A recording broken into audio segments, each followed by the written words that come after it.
कचहरी रोड ते पुलिस तरफ़ां ॿोॾ मुतासिरनि लाइ रिलीफ कैम्प क़ाइमु कई वई आहे। उन मौक़े ते SSP फरहान अली समो चयो आहे त 250 खां वधीक जेकी ख़ानदान आहिनि उन्हनि खे पुलिस तरफ़ां राशन फ़राहम कयो वियो आहे। रिपोर्ट करे रहियो आहे इशफ़ाक़ मलिक।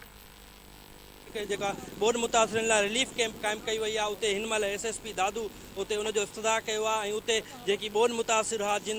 खे दवाउनि ऐं राशन जी ज़रूरत हुई उन्हनि में जेके हिकु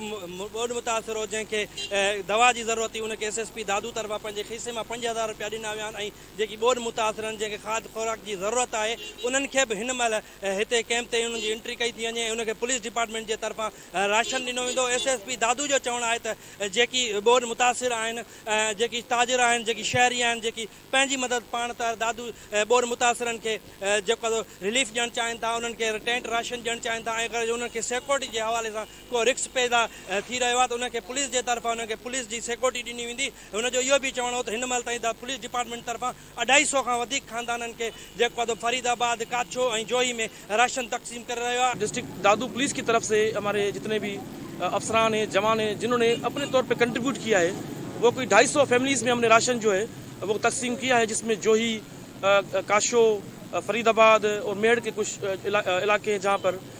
जो गरीब लोग जो बेघर हो चुके हैं उनकी हमने मदद की है और उसके साथ साथ जितने बाकी भी जो लोग और इदारे यहाँ पर आ रहे हैं उनको पुलिस की जो मदद चाहिए वो भी हम उनको प्रोवाइड भी कर रहे हैं। उनको हम राइट जो विक्टिम्स है वो हम पॉइंट आउट करके उनको हम फैसिलिटेट भी कर रहे हैं। आज हमने ये दादू सिटी में पुलिस की तरफ से पुलिस रिलीफ कैंप हमने कायम किया है जिसके 2 ऑब्जेक्टिव्स हैं। नंबर 1 कि दादू के शहर के जितने भी नोटेबल्स हैं यहाँ जो ताजिर कम्युनिटी है या वो लोग जो इन विक्टिम्स की मदद करना चाह रहे हैं वो आएँ हमें कंट्रीब्यूट करें। हम अपना भी कंट्रीब्यूशन इसमें करके हम इकट्ठे चलेंगे और उन एरियाज़ में जो लोग हैं जो मुतासरीन हैं सैलाब के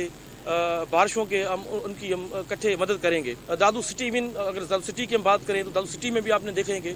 बहुत बारिशों की वजह से लोगों के जो घर हैं वो डिस्ट्रॉय हो चुके हैं कम्प्लीटली बेघर हो चुके हैं लोग। इसी तरह जोई कैनशा मेहड़ और काशो फरीदाबाद जितने भी हमारे इलाके हैं वहाँ पर लोग वर्स्ट हिट हैं और